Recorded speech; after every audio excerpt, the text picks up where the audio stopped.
I'm Azaria Tagaya, and you're tuning into Nightline. The top stories. Malaysian diaspora urged to support Malaysia Madani concept. And a bribe is a bribe despite how one chooses to describe it, says MACC chief.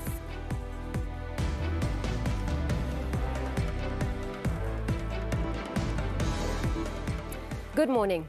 Prime Minister Datuk Seri Anwar Ibrahim has called on the Malaysian diaspora in Brunei to support the Malaysia Madani concept, which has become the core of his administration for the common good of all. He said that he was confident that Malaysians abroad can continue to contribute to the country's economic growth and development by embracing the slogan, which places importance on the inclusion of the role of all levels of society without prejudice. The Premier also said that close relationship between Malaysia and Brunei can also grow stronger through the Madani concept. Kalau kita usahakan untuk merapatkan dan memanfaatkan hubungan yang baik di antara dua negara ini, itu keutamaan saya. Kita hukum dia care, compassion, sustainability yang bunyi indah-indah. Itu pelaksanaannya di mana? Di rumah tangga kita dan jiran kita. Sebab itu saya mula rumah tangga, kemudian jiran. Datuk Seri Anwar said this in his speech during a dinner reception with more than 400 Malaysian diaspora in Brunei at the Malaysian High Commission in Bandar Seri Begawan on Tuesday night.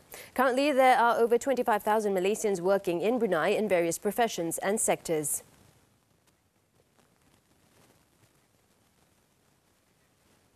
Earlier, Datuk Seri Anwar was accorded an official welcoming ceremony upon his arrival in Bandar Seri Begawan on Tuesday. This was his second official visit abroad since being appointed as the Prime Minister.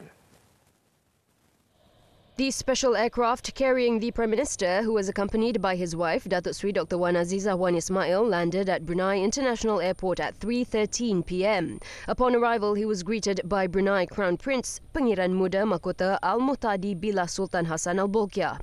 The national anthem of Malaysia was then played, followed by Brunei Darussalam's national anthem. Datuk Seri Anwar then inspected a guard of honour mounted by the Royal Brunei Armed Forces. Also present during the official welcoming ceremony at the airport were Foreign Minister Datuk Seri Zamri Abdul Kadir, Foreign Ministry Secretary General Datuk Seri Amran Muhammad Zain, and Malaysian High Commissioner to Brunei Datuk Raja Reza Raja Zaib Shah. On Wednesday, the Prime Minister is scheduled to have an audience with the Sultan of Brunei, Sultan Hassan Al-Bolkiah, at Istana Nurul Iman, followed by a one-on-one meeting between both leaders. During the meeting, the two leaders, among others, will discuss the progress of ongoing cooperation, matters relating to regional and global challenges, as well as explore new cooperation in common interest areas between both countries. The Prime Minister and the Sultan of Brunei will also witness the signing of a Memorandum of Understanding MOU between the Malaysian Investment Development Authority MIDA and the Brunei Investment Agency BIA. Meanwhile, the development of the halal industry is one of the new areas of collaboration that can be explored between Malaysia and Brunei in the post-pandemic era.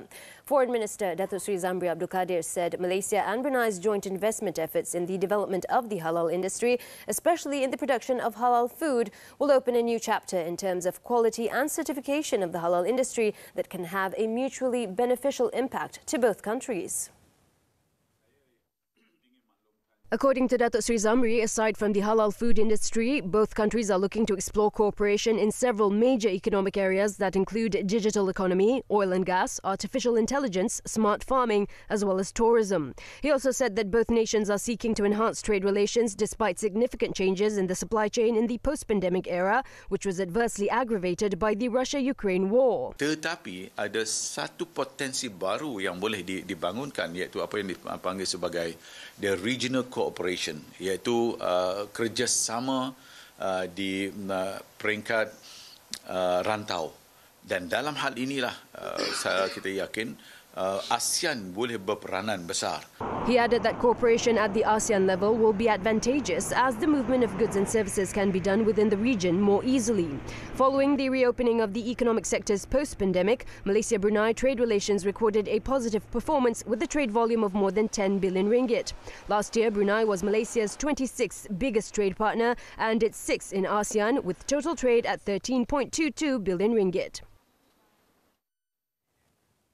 Malaysia Anti-Corruption Commission MACC Chief Commissioner Tan Sri Azambaki said past leaders could describe the act of giving cash handouts caught on video during the 15th general election campaign period any way they want, but the graft busters are investigating it as potential vote buying. He said the MACC had opened investigation papers on such cash handouts in Terengganu during the election campaign period. In a statement to the New Straits Times, Tan Sri Azam said under the Act, bribery is deemed to have occurred when candidates or any individual buys votes either directly or indirectly by giving or offering money, gifts, jobs or loans during or after the election. Anyone found guilty can be jailed for a maximum of 2 years and fined up to 5,000 ringgit. Candidates can also be disqualified as elected representatives and also lose the right to contest in an election for 5 years if they are found guilty of committing the offence. Earlier, PAS had come under fire after video clips allegedly showing party leaders handing out cash to voters went viral. Party President Tan Sri Abdul Hadi Awang on Saturday, however, said those caught on video handing out money to voters in 3 Terengganu constituencies during GE15 were just ordinary people giving out charity. The Marang Member of Parliament said there was nothing wrong with such an act, as electoral laws stated that only candidates and their representatives were not allowed to give any form of handouts. Tan Sri Abdul Hadi also alleged that the issue was just an attempt by some quarters, especially the Terengganu UMNO, to challenge the party's victory in Marang, Kuala Terengganu and Kemaman. Electric vehicles, the future of automotive industry. Their demand, what's the trend like? Are electric vehicles better for the economy? What is the future scope of electric vehicles? What are the business opportunities in the electric vehicle sector? Join me, Muhammad Ahmad Hamdan, for these and more on Money Matters this Saturday at 5 p.m. only on TV3. Sabah and Pahang became the latest states to be hit by floods, while the situation has worsened in Johor on Tuesday. As of 11 p.m, the number of people evacuated in all 3 states has risen to 2,089 people, as more areas were inundated due to continuous heavy rain since morning. In Johor, the number of flood victims more than doubled in just hours, from 422 victims recorded at 4 p.m. to 2,004 victims in the evening. The Johor Disaster Management Committee said Segamat is the worst affected district, with 1,250 victims housed at 8 relief centres. In Sabah, a spokesperson from the State Disaster Management Committee Secretariat said 78 people from Beluran were evacuated to 2 relief centres after their homes were flooded. It was reported that 39 victims are taking shelter at Dewan Kampung Kumbambangan, while another 39 people are being housed at Dewan Kampung Batangon Darat as of 11 p.m. Elsewhere in Pahang, the State Disaster Management Committee Secretariat said 7 victims were evacuated in Rompin and are taking shelter at the Bandar Pewirajaya Community Hall Flood Relief Centre. Previously, the Department of Irrigation and Drainage, DID, issued an early alert over the possibility of flash floods within 24 hours in 7 states, namely Johor, Selangor, Pahang, Melaka, Sabah, Sarawak and Negeri Sembilan. Malaysians who are charged over 15,000 ringgit by agents to obtain an Indonesian domestic helper have been urged to lodge a report to the Consulate General of the Republic of Indonesia, KJRI.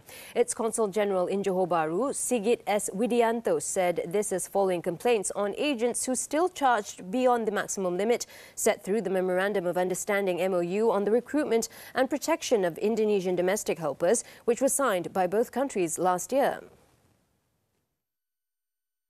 Sigit said that the KJRI had received complaints that some agents had charged employers up to 20,000 and 30,000 ringgit per worker.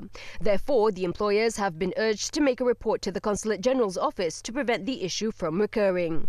Sigit explained that the MOU, which was signed in April last year, aims to protect both foreign workers and employers.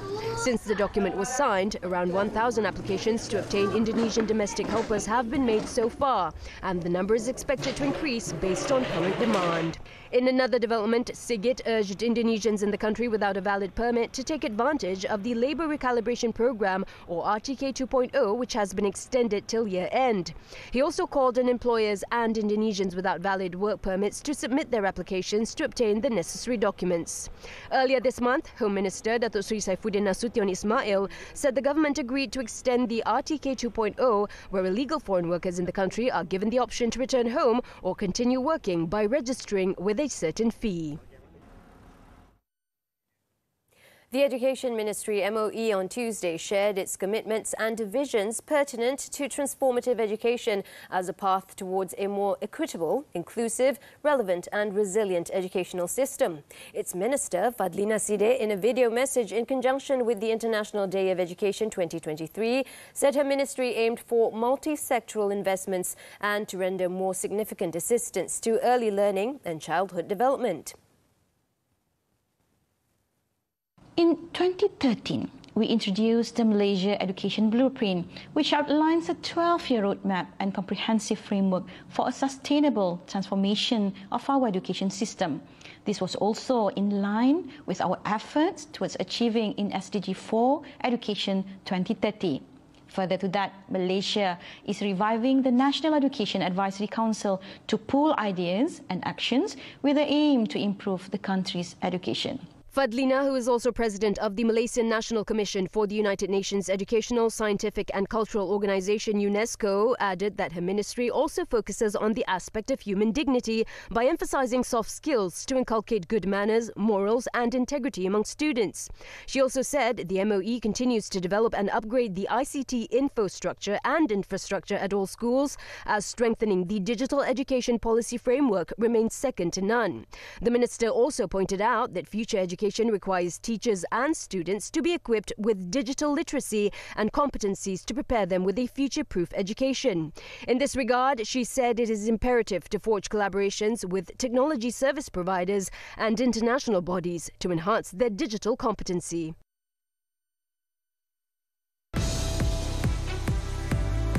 When we come back, over 1,000 kilograms of crystal meth seized in less than a week. Stay with us.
News from the foreign front now. Malaysian actress Tan Sri Michelle Yeoh has been nominated for Best Actress at this year's Academy Awards.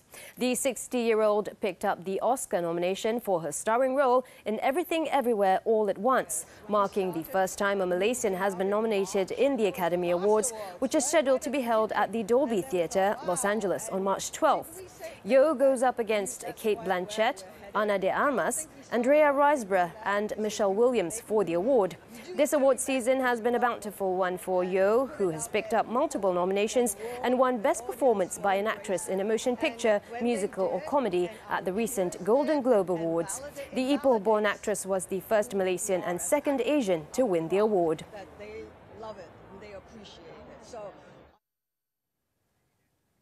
Jacinda Ardern on Tuesday bid an emotional farewell on her last day as Prime Minister, speaking of the kindness New Zealanders have shown her, but said she was ready to be a sister and a mother. For my part, I want you to know that my overwhelming experience in this job of New Zealand and New Zealanders has been one of love, empathy and kindness. That is what the majority of New Zealand has shown to me. And I want you to know that I leave with a greater love and affection for Aotearoa New Zealand and its people than when I started. And I didn't think that was possible. So my final words are this. Ngā mihi nui kia koutou katoa. Thank you from the bottom of my heart for the greatest privilege of my life. Ardern said this at a gathering of politicians and Maori leaders in the small town of Ratana, north of the capital Wellington, days after stunning the world by announcing she had no more in the tank to lead the country and would step down. The 42-year-old is expected to resign on Wednesday and be replaced by the new Labour Party leader, Chris Hipkins.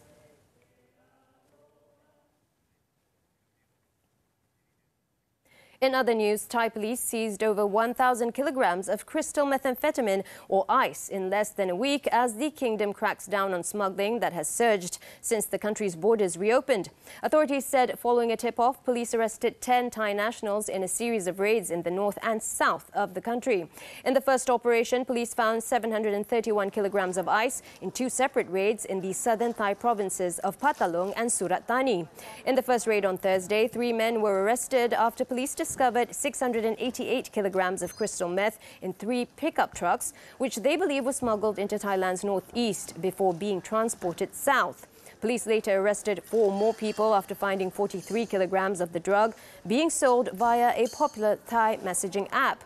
In another operation on Sunday, another man was arrested in northern Chiang Rai province as he prepared to transport roughly 300 kilograms of ice hidden in tea bags south to Satun. 2 more men were arrested later in the day after police confiscated about 114 kilograms of ice in central Nakhon Sawan and Pathum Thani provinces after the drugs were found hidden in coffee bag packages. Police said initial investigations revealed that a transnational drugs gang was behind the illicit trade.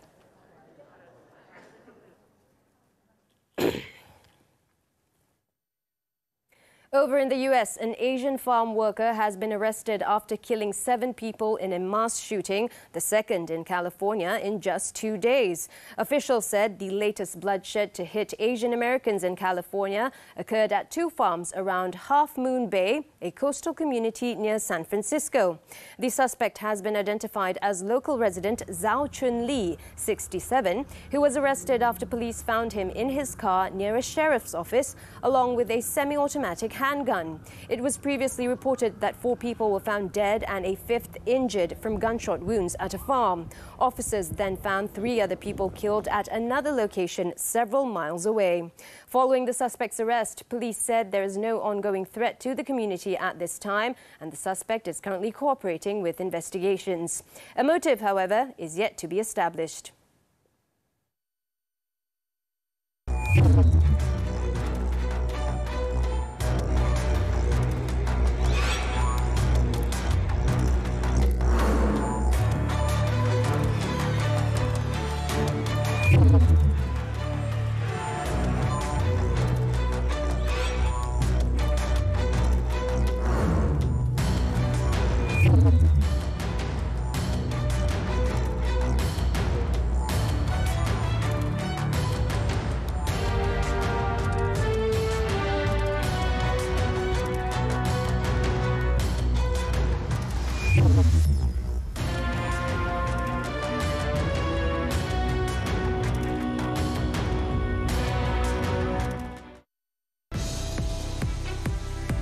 Chichipa subdues.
With sports now, tennis, the 2023 Australian Open, Stefanos Tsitsipas stormed into the semi-finals for a fourth time after beating Jiří Lehečka 6-3, 7-6, 2-6-4.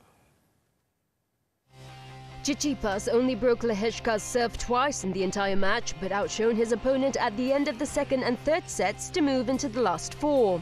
The win keeps alive Tsitsipas's hopes of reaching number one in the Pepperstone ATP rankings for the first time after the Australian Open. His semi-final opponent will be Karen Khachanov. The 18th seed had earlier led Sebastian Korda 7-6-5, 6-3, 3-love when the American retired from their quarter-final clash due to a wrist injury. Khachanov, by reaching the Melbourne quarters, became the 10th active male player and the 50th in the Open era to reach that stage at all four Grand Slams. In the women's category, Victoria Azarenka produced a brilliant display of tennis to dispatch world number 3 Jessica Pegula and reach the semi-finals. The two-time Australian Open champion, now ranked 24th in the world, rolled back the years to beat Pegula 6-4, 6-1 in just 1 hour and 37 minutes.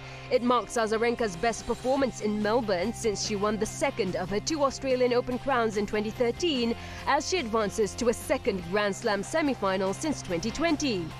Azarenka will next face Wimbledon champion Elena Rybakina in the last 4. The 23-year-old had earlier continued her fine form at Melbourne Park with a 6-2, 6-4 victory over Yelena Ostapenko to reach the semi-finals in 1 hour and 21 minutes. The world number 3 was ruthless on her first serve and didn't let a rain delay midway through her first set deter her from reaching the last 4 of the Grand Slam for the first time.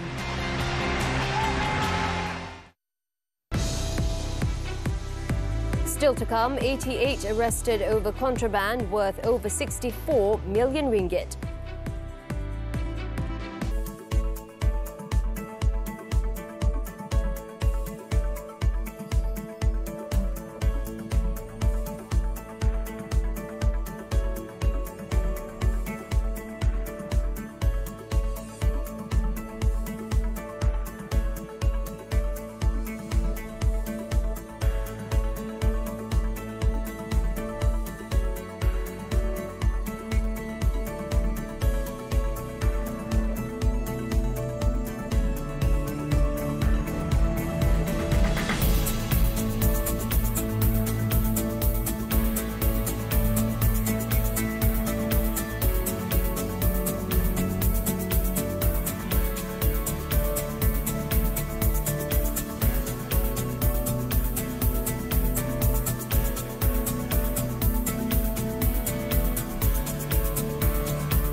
Thanks for staying with us on Nightline. Now, a total of 88 individuals, including 15 foreigners, have been arrested, while goods worth 64.7 million ringgit were seized in raids nationwide by the Royal Malaysia Police, PDRM. The operations were carried out to crack down on the smuggling of contraband and wildlife in 3 states between January 1st and January 20th.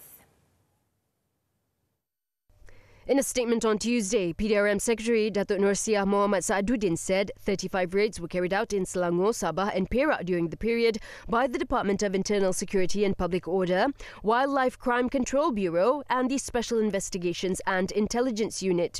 She also said 42.8 million ringgit worth of illicit goods were seized for offences under the Customs Act, while 1.2 million ringgit worth of seizures were made under the Wildlife Conservation Act. Another 7.7 million ringgit worth worth of contraband goods were also seized under the Explosives Act, Supply Control Act with 10.7 million ringgit, Poisons Act with 2.2 million ringgit, and 5,200 ringgit worth of smuggled items were seized under the Penal Code.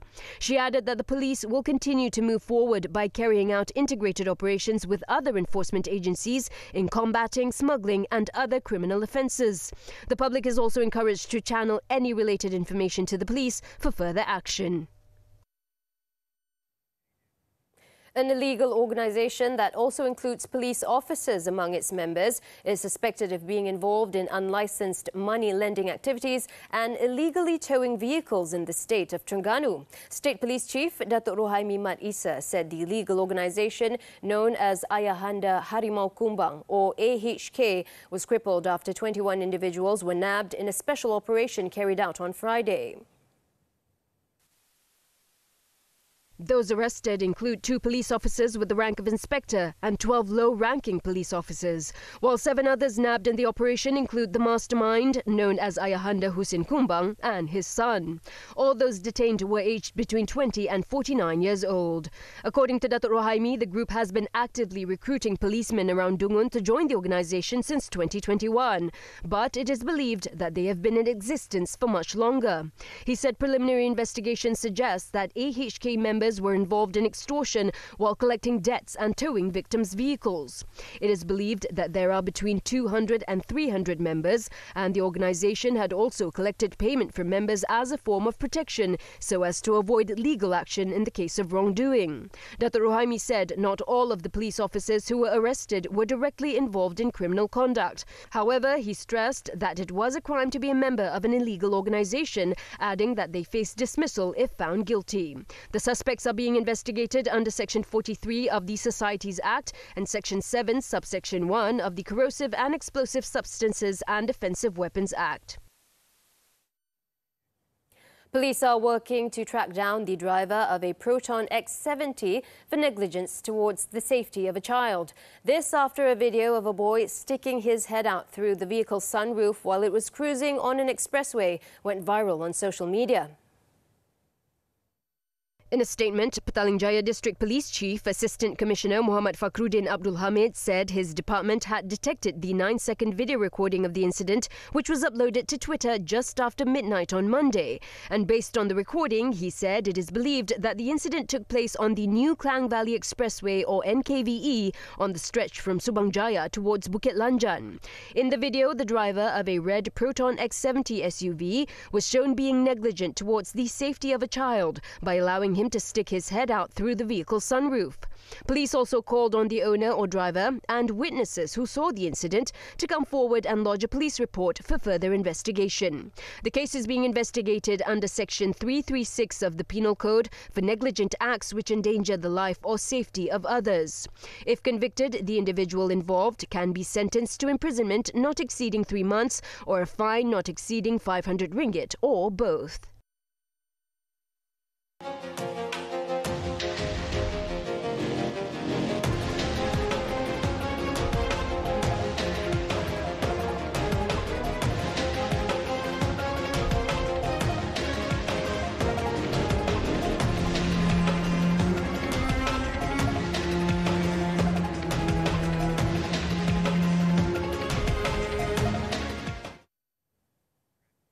Well, that's it from us at Nightline. As we wrap up, let's take a look as thousands of people flock to Amsterdam's Museumplein Square to celebrate National Tulip Day with a free Pick Your Own Garden. I'm Azaria Tagaya. Thank you for watching and see you next time.